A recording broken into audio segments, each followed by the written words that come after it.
Something pretty big is happening up in Canada, and no, it's not just those wildfires that they still can't seem to put out. I had orange muck in the air here in Washington, D.C., thanks to those Canadians. No, it's not that. And it's certainly not a professional hockey team that can win a championship, because those guys haven't won a Stanley Cup since 1993. No. It has to do with a similar issue that we care about here in the States.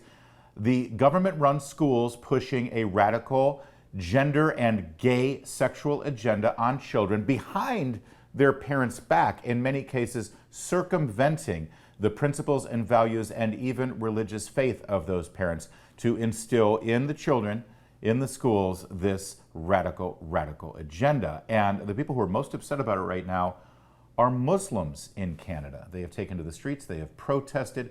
Prime Minister Justin Trudeau sat down with some Muslims in Canada, in Calgary, at a mosque to talk about this issue. One of them said, "Hey, why are you doing this? I'm trying to raise my kid in my faith, and you, your government, you're undermining it in our schools." Watch his response. I've heard this concern many times, and I know that it is a very real issue.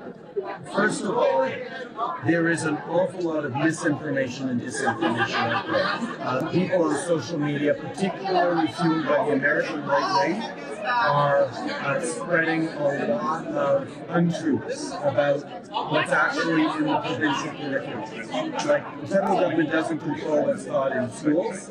That's the provincial government that controls it. Yeah, it wasn't us. It was those provincial governments. But he is a good-looking young man, isn't he? Reminds me of a young Fidel Castro, but that's a whole other story. There's misinformation out there and disinformation spread on social media, mostly by the American right wing. So all you Canadian Muslims, you're just being brainwashed by the American right wing. That's the best you've got? Really?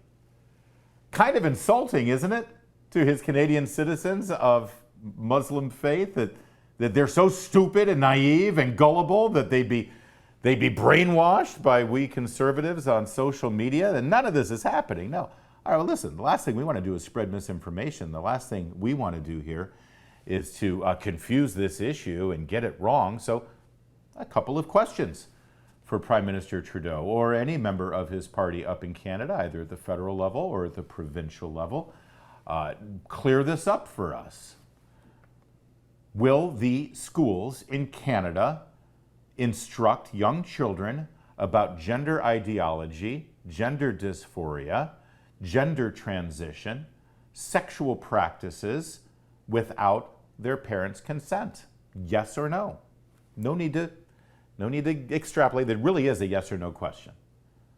Will you have in your curriculum issues such as this of a sensitive sexual nature without informing and getting the consent of parents? And at what age, by the way?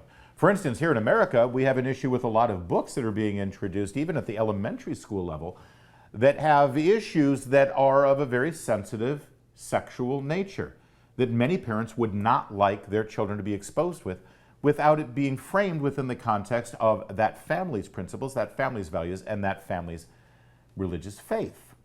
So, Prime Minister Trudeau, will parents be included in the discussion about what books are allowed in the provincial school systems? Yes or no? No spin.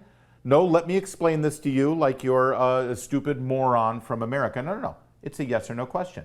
Do parents have a say? How about this one? If a 10-year-old girl approaches a teacher and says that they want to change their gender and be identified as a boy, will the parents be informed? Yes or no?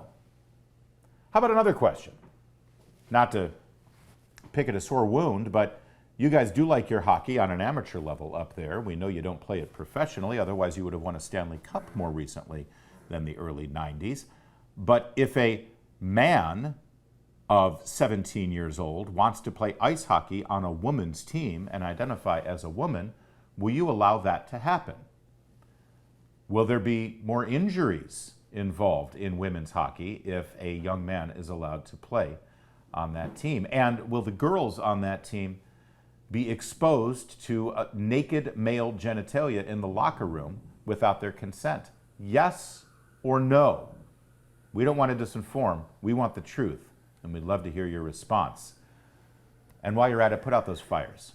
I'm trying to train for a race down here, and I can't breathe. That's it for tonight. There's more to come tomorrow, same time, same place. In the meantime, I'll see you on the radio.